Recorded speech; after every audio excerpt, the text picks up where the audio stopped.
35तम खंडकोटा धनुଯାत्रा महोत्सव रे जोगदे निजक सौभाग्यशाली मन करते बेले ये कमिटीर सदस्य मैंने आमंत्रण कले सहित उत्साह सहित एठाक आसवाई मन बल कारण धनुଯାत्रा महोत्सव रे महाराज कंसक राजदरबार एवं ये अंचल जनसाधारण सहित मिसिबार एक अवसर मिल सहित धनुଯାत्रा सबुबले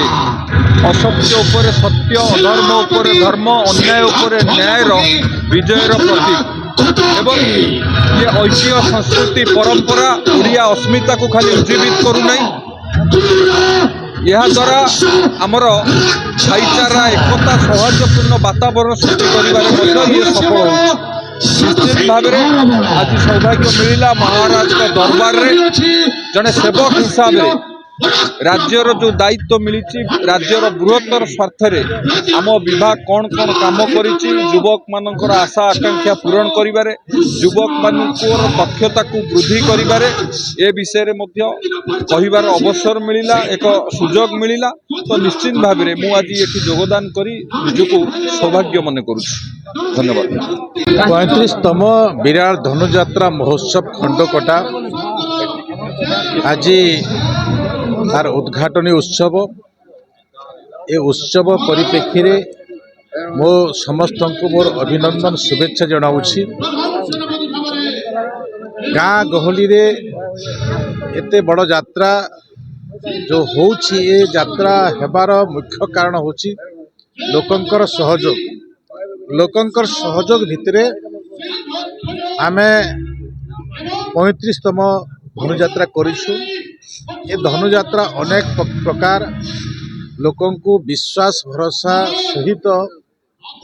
लोकंकर निजर संपर्क सहित लोकंकर व्यवस्था को भी ये यात्रा समाहित करिथाय